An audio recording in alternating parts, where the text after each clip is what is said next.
This is a story of ultimate betrayal, a hidden empire, and the kind of cold, calculated revenge that doesn't just sting, it levels the entire playing field. My name is Alara Sterling Kensington, and I am going to tell you exactly how I went from being introduced as the help at a high society gala to being the woman who stripped my husband of his dignity, his job, and his future in front of the most powerful people in New York. If you have ever been underestimated, if you have ever been treated like you were invisible by the person who was supposed to cherish you, then you know the sharp, crystalline rage I am talking about. Before I take you into the heart of this storm, I want to know who is standing with me. Which city are you joining us from today? Please share it in the comments. Knowing you are out there, a global jury watching this reckoning unfold, reminds me that no one is truly alone when they decide to stand up for their worth. Crystal chandeliers hanging from the gilded ceiling of the grand ballroom at the Plaza Hotel were blinding.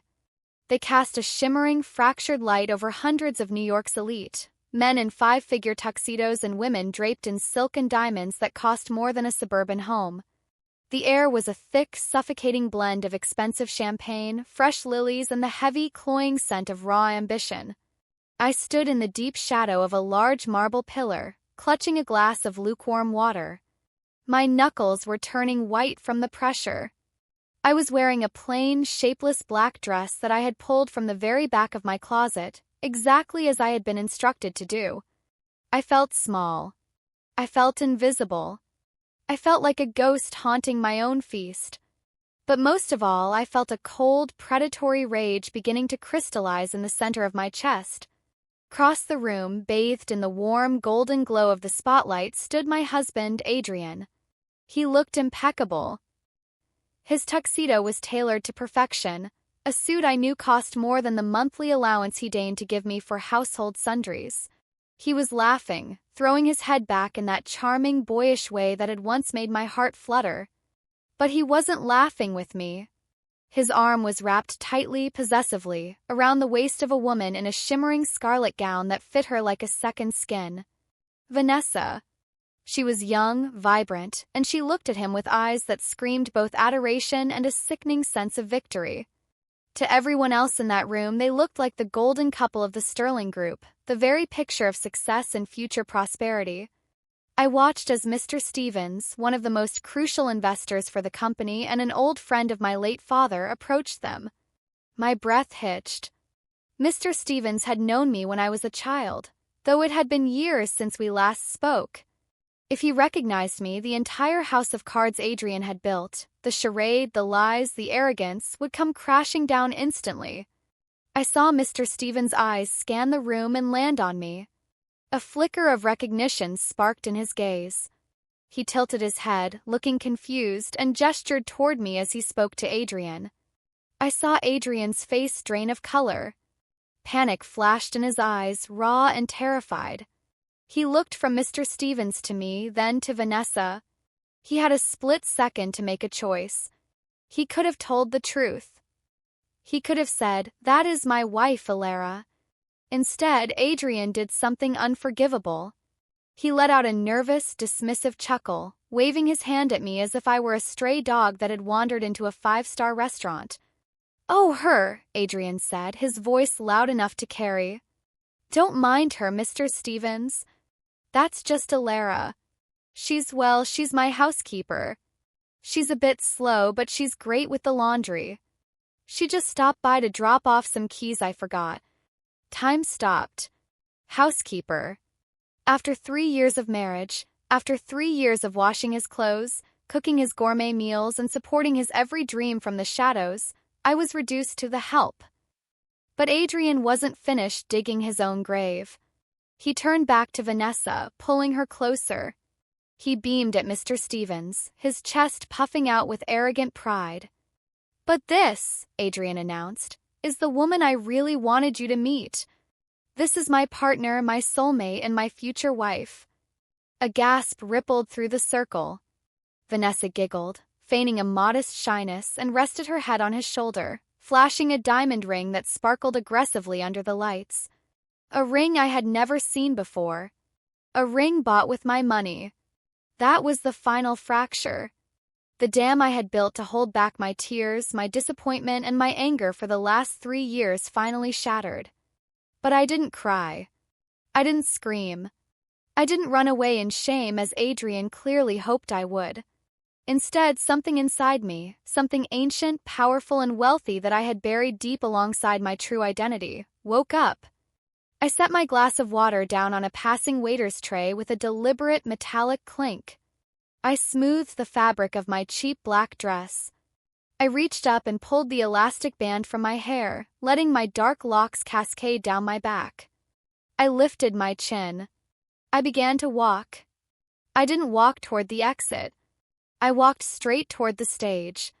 To understand why I was standing on that stage in a dress that cost less than $20, you have to understand who I really am. My name is not just Alara Vance, the persona I created. My birth name is Alara Sterling Kensington. Yes, that Kensington. My father was the steel and real estate tycoon who essentially built the skyline of this city. My mother was the brilliant mind behind the Kensington Foundation. I grew up in a world of private jets, 5-course dinners, and people who smiled at you with their teeth but never with their eyes.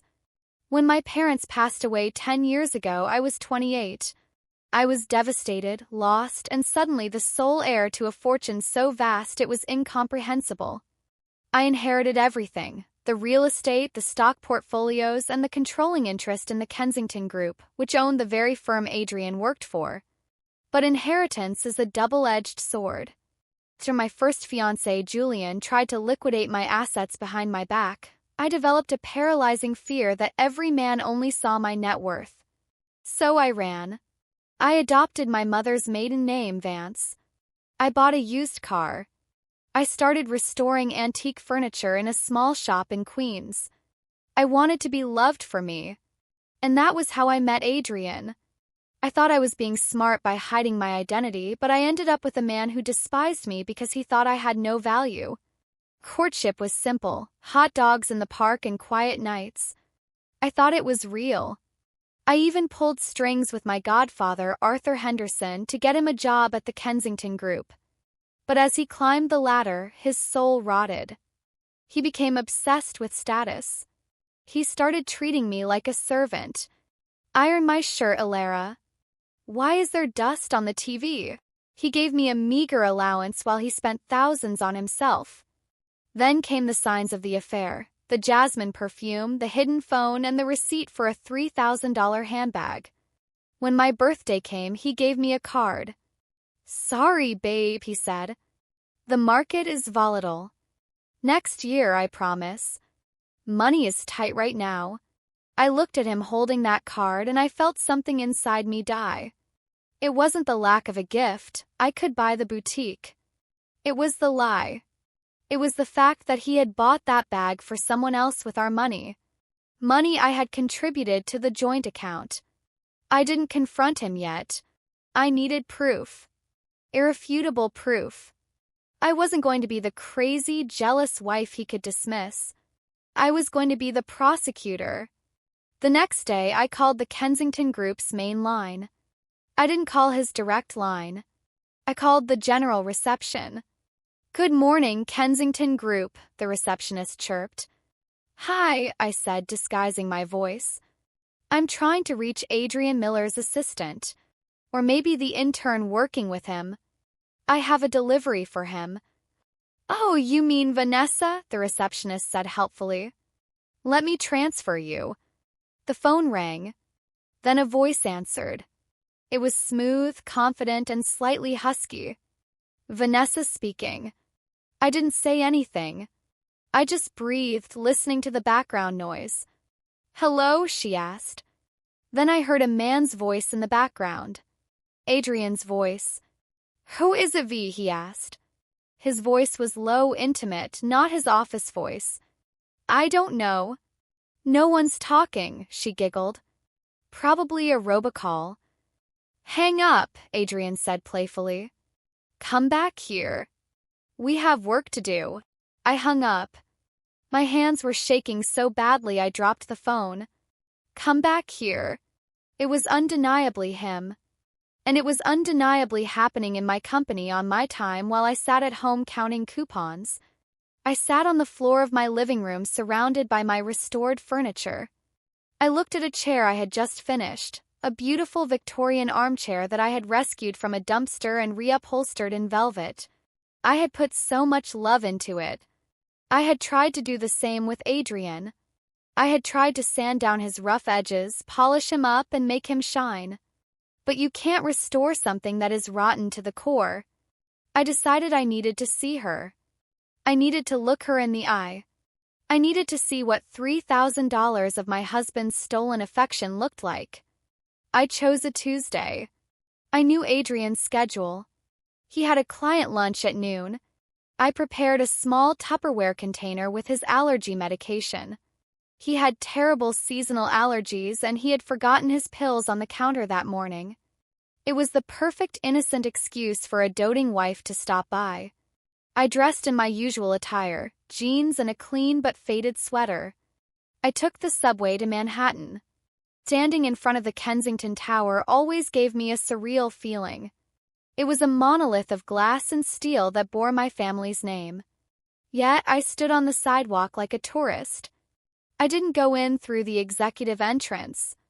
I walked into the main lobby. I scanned the area and then I saw them. They weren't at a client lunch. They were at the casual bistro in the lobby, sitting at a corner table. Adrian and a woman. She was stunning. I had to admit it. She had blonde hair styled in loose waves, perfectly applied makeup, and she was wearing a tailored cream suit that screamed money. And on the chair next to her sat the black leather handbag, the $3,000 bag. They were leaning in close. Adrian was feeding her a fry from his plate.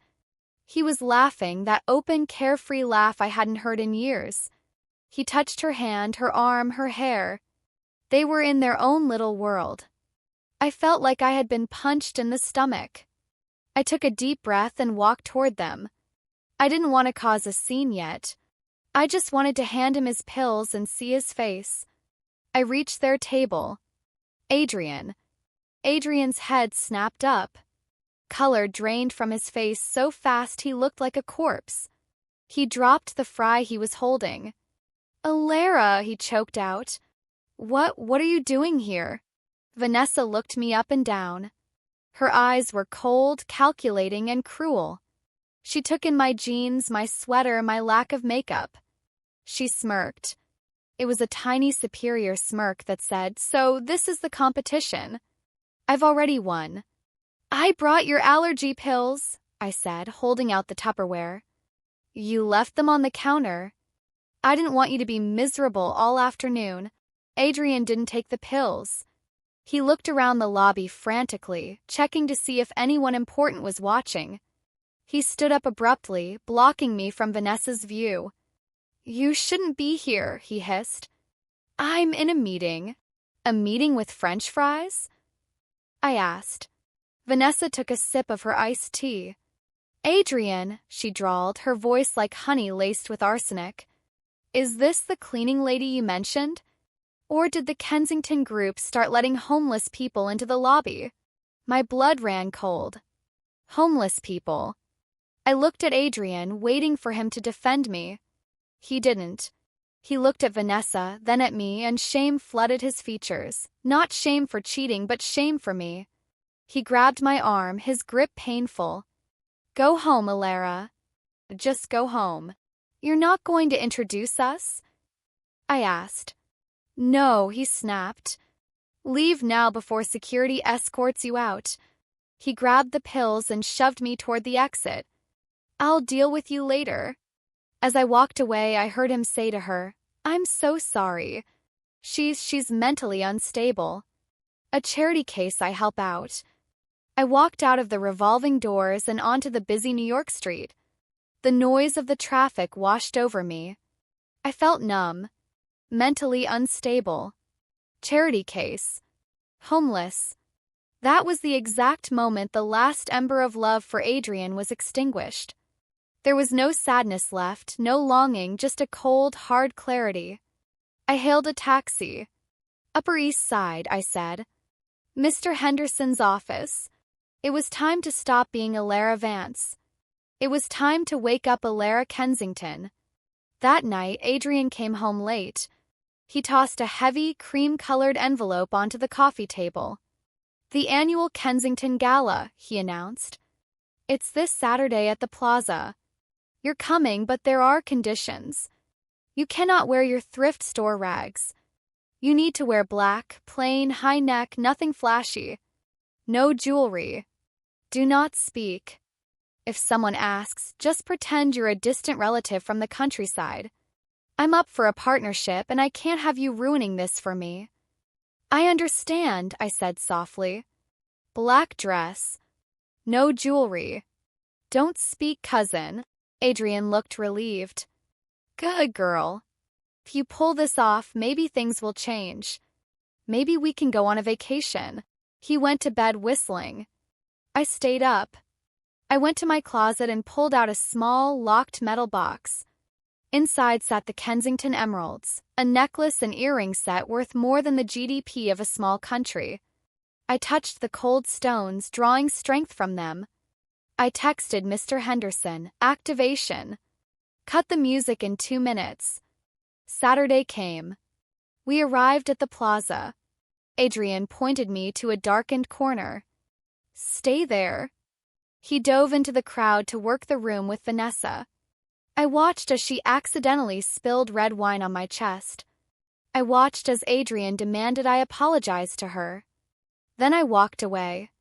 I walked to the restroom and locked the door. I ripped out the elastic band and the dozen bobby pins holding my bun in place. My hair tumbled down, thick and wavy.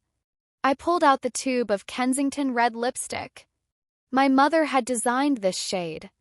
She said it was a color for women who wanted to be heard, not just seen. I applied it carefully. The vibrant red transformed my face, making my eyes pop and my skin look porcelain rather than pale. I added a swipe of mascara and a touch of blush. The woman staring back at me wasn't a tired housewife. She was a warrior putting on war paint. Then the dress. I reached down and grabbed the hem of the cheap fabric. With a violent yank, I ripped the side seam up to my mid-thigh. It was a jagged tear, but it looked intentional, a slit that showed off my legs. I unbuttoned the high collar, folding the fabric in to create a V-neck. It was no longer a sack, it was rebellious. Finally, the jewelry. I fastened the Kensington emeralds around my neck. They glittered green fire under the bathroom lights. I stood up. Sarah Vance was dead. Long live Alara Kensington. I walked out of the bathroom. I didn't walk near the walls. I walked right down the center. When I stepped through the ballroom doors, the energy shifted. Whispers broke out like wildfire. "Look at that necklace. Is that Sarah Kensington?" I walked straight to the stage and took the microphone. "Is this thing on?" The room went silent. Adrian was staring, his mouth open. "My husband introduced me as his housekeeper," I said. "But he forgot to mention that I am not the housekeeper. I am the landlord. I am Alara Kensington, owner of this hotel, owner of this building, and majority shareholder of the Kensington Group." Pandemonium. I looked at Adrian. He wasn't pale anymore, he was gray. "Yes, Adrian," I said. "You spent 2 years telling me I was useless. You didn't know the only reason you got this job was because I made a phone call. You earned nothing. You stole. I know about the expense accounts. I know about the trade secrets you emailed yourself." I turned to Vanessa. "And the future wife? You marked territory in a lion's den. Well, congratulations. You're both fired. Effective immediately. And Adrian? The prenup? It has a fidelity clause. You get nothing." I tossed the cheap silver hair clip at his feet. "You came with that. Take it and get out of my hotel." Security guards, men who had worked for my father for 20 years, dragged them out as they screamed at each other. The doors slammed shut. Silence returned, but this time it was light. It was clean. The days following the gala were a blur of lawyers and press. Adrian slunk back to Ohio to work at a hardware store. Vanessa was blacklisted. I stayed in the penthouse and filed for divorce. A month later, Adrian met me in the rain. "I'm sorry," he whispered. "I wanted to make you feel small so I could feel big. I loved you in the beginning." I looked at him and felt only sadness for the waste. I gave him the deed to the Queen's apartment. "I'm not you," I said. "Everyone deserves a chance to fix what they broke." Now I run the Kensington Group by day and teach furniture restoration to survivors of abuse by night. I've learned that the right people won't be blinded by your light, they will bask in it. Don't ever let anyone treat you like the help in your own life. You are the CEO. You are the landlord. If someone treats you like trash, wait, plan, and when the moment is right, put on your red lipstick and remind them exactly who they are dealing with. Thank you for listening to my story. This is Alara Kensington signing off. Take care of yourselves, ladies, and remember, keep your head up or your crown slips.